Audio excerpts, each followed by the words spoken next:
to this Easter special, in which I would like to talk about Easter lamb roast.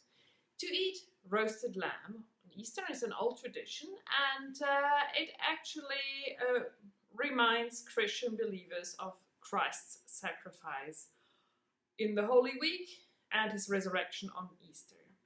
But it is also the continuation of the tradition of the Passover lamb from Jewish religion.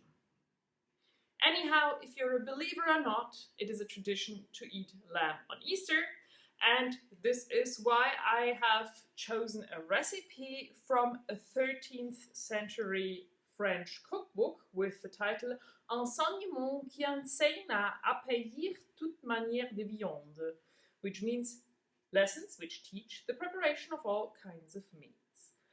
And I will quote, the instructions are rather short. Meats of kid and lamb are good when roasted, but you should boil them first and then lard and roast them. And then they propose to eat them with a sauce made of verjuice or crab apple juice and pepper. Now, the idea of first boiling a lamb shank before roasting it is not as unusual as you might think, because it is actually a very good idea, because thus you combine the good qualities of boiling and roasting at the same time, meaning the meat does not get dry, it will remain soft, but it will get a crunchy crust. Which is why first we boil it now for half an hour in slightly salted water.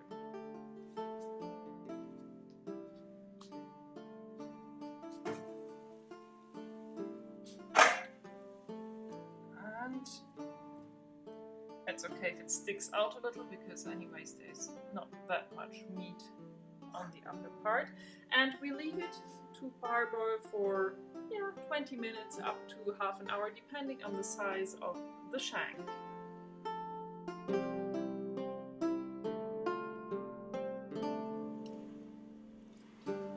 Okay, it's half an hour later. We have pre-cooked our lamb shank, and it's of course not completely done, which is not supposed to be, but it's kind of half done. We put it into an oven-proof dish, and now the recipe asks for it to be larded. Now, that means basically to add some fat. You can put lard as requested in the recipe, as I'm doing now, but if you're not wild with lard, you can also use olive oil, for example. From both sides, make sure it gets low.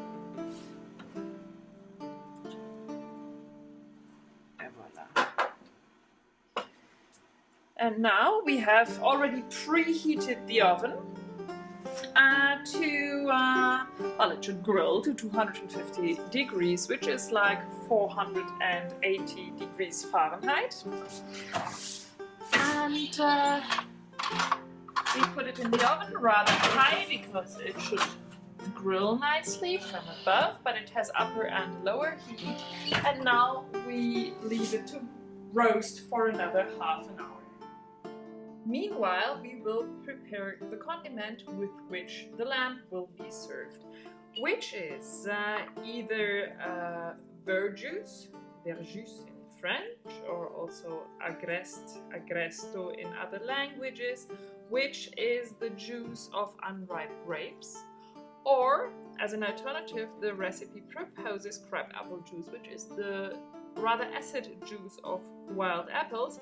I think it's good also to be substituted with a mild apple vinegar, or if you like, even lemon juice.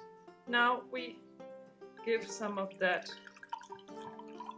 into a bowl, and we grind lots of black pepper.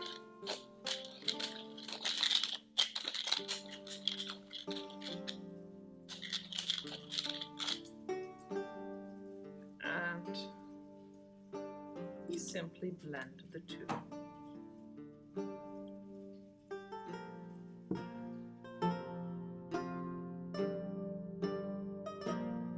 Now I've just taken this roast from the oven. Doesn't it look marvelous? I pour some of that verjuice pepper mix on top. And we leave it to rest for 10 minutes.